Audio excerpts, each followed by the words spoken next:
You probably never thought you'd live to see someone straight up call Jay-Z Bozo the Clown, but hey, this is hip-hop. Anything can happen when pride and ego collide. Let me be clear.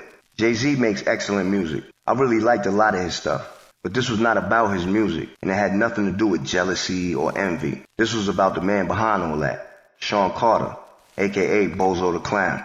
Things got even wilder when Prodigy didn't just stop at jokes. He went all in and started calling Jay-Z a camel. The disrespect was real and the streets were buzzing with it.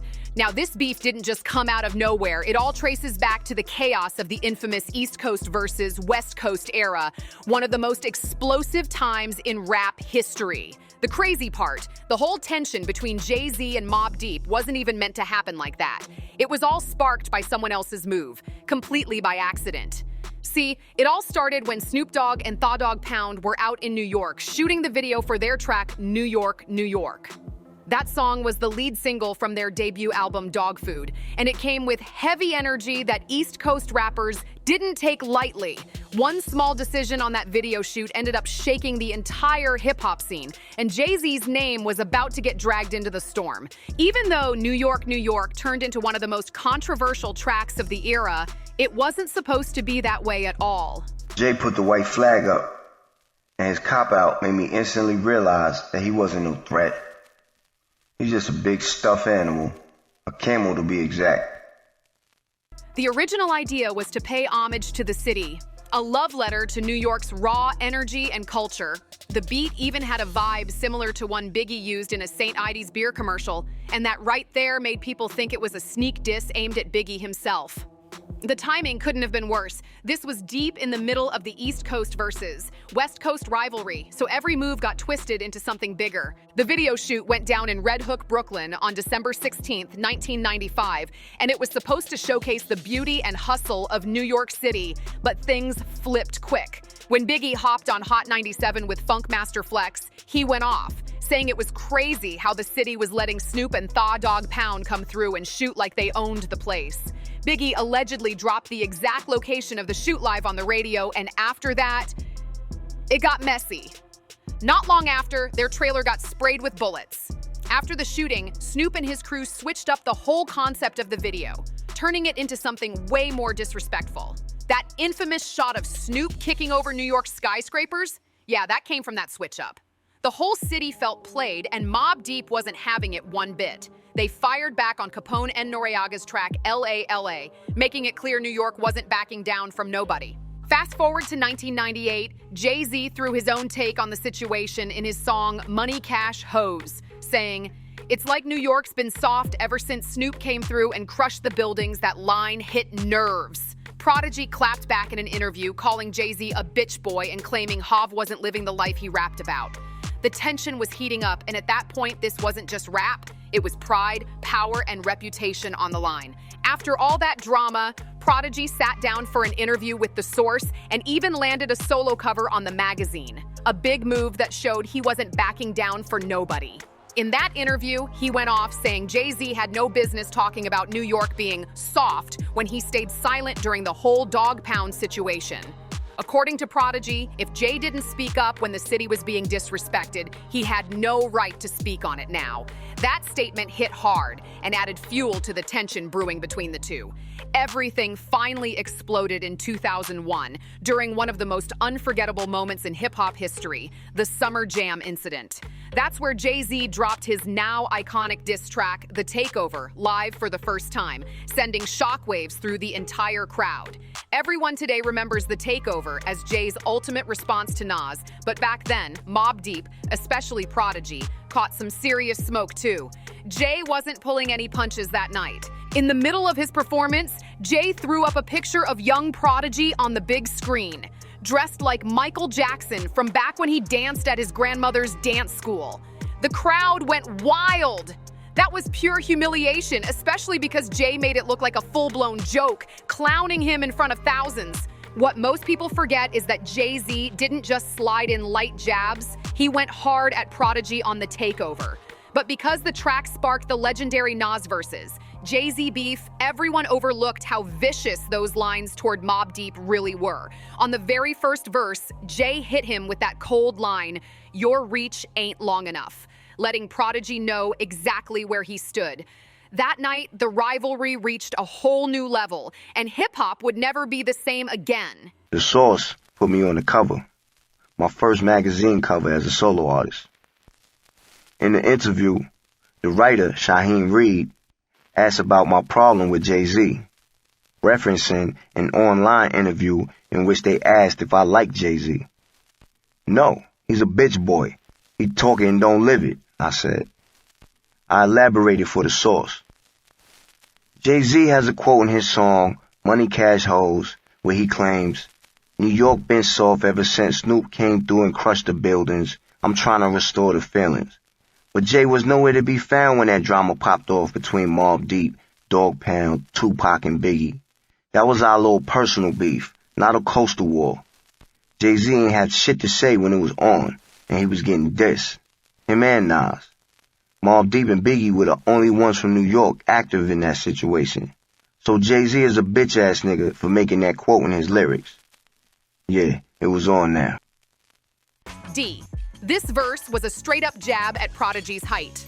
The word dunny comes from the dun language that Mobb Deep and Nas put on the map, and Jay ended the line with, "Don't let me do it till you dunny." He was flexing hard, making sure no one mistook it for just regular rap. He had some nigga named H Money Bags up there, rapping. H Money Bags? So now I go in the studio. I said, yo, E, come outside real quick.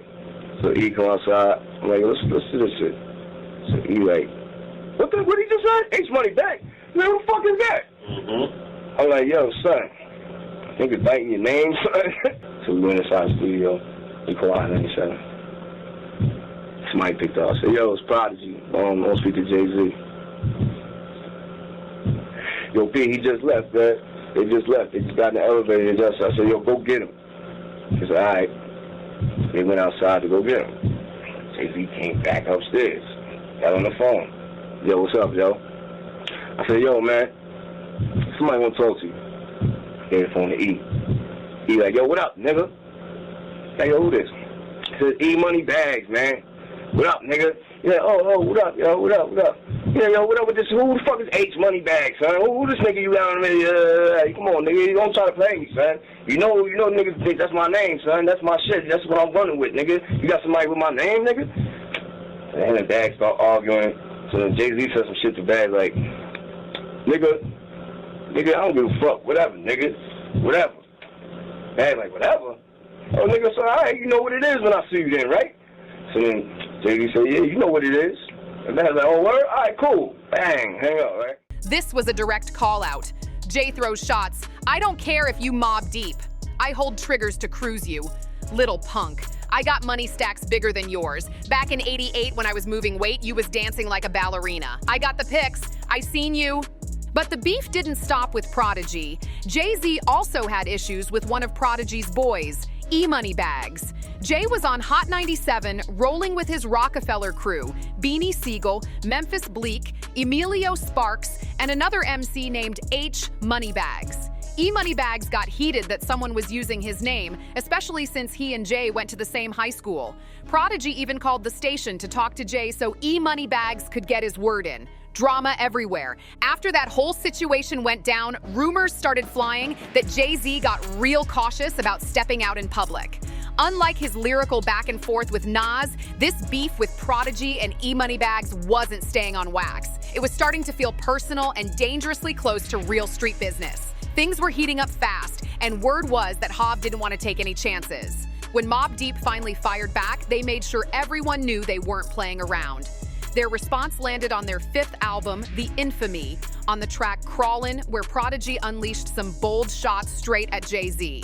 He rapped, "The homo rapper H to the, come on, man, I ain't gotta spell it out for you, and your retaliation was weak, baby pictures. How you not gonna show face after that? Stunt at Raps Only Awards and you ain't show up. You scared but you are now being crushed." Those lines hit hard, calling Jay out for supposedly ducking major events after the tension erupted. According to Prodigy, Jay-Z started skipping out on big appearances, the MTV Awards, the Source Awards, even BET events. The streets were buzzing with talk that Jay didn't want to risk bumping into Mobb Deep or their crew face to face. And it wasn't just Prodigy saying it either. People close to the situation, like Omega, claimed Jay had every reason to be on edge. Omega allegedly told him straight up that if it came down to it, Prodigy wouldn't hesitate to pull the trigger. That kind of talk had everybody watching their moves. And if you really knew Mobb Deep's music, then you knew it wasn't just tough talk. Prodigy and Havoc lived that reality. They didn't just rap about the streets, they were the streets. The beef got so deep that when Jay-Z and Prodigy finally crossed paths at Diddy's restaurant, it wasn't just another casual meetup. The tension in that room could have cut through glass. One wrong word and things could have gone left fast. As soon as Prodigy heard the DJ announce that Jay-Z and Jermaine Dupri were at the restaurant, he knew he had to act fast.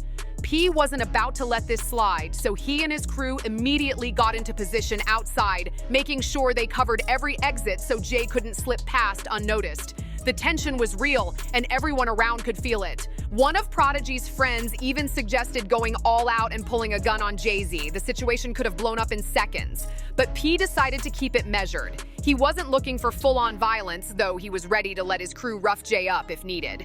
The streets were watching, and respect was on the line. When Jay-Z finally stepped out of the restaurant, he tried to smooth things over, letting P know it wasn't personal and that the beef was just music. Still, that moment was tense. Two rap heavyweights coming face to face, the air thick with history, pride, and the kind of drama only hip-hop could cook up. Here's the wild part. On the takeover, Jay-Z dropped the line, "Don't let me do it to you, DNY, cause I overdo it so you won't confuse it with just rap music." That lyric alone could have sparked chaos if it had blown up in person. And on that day, things almost got out of control.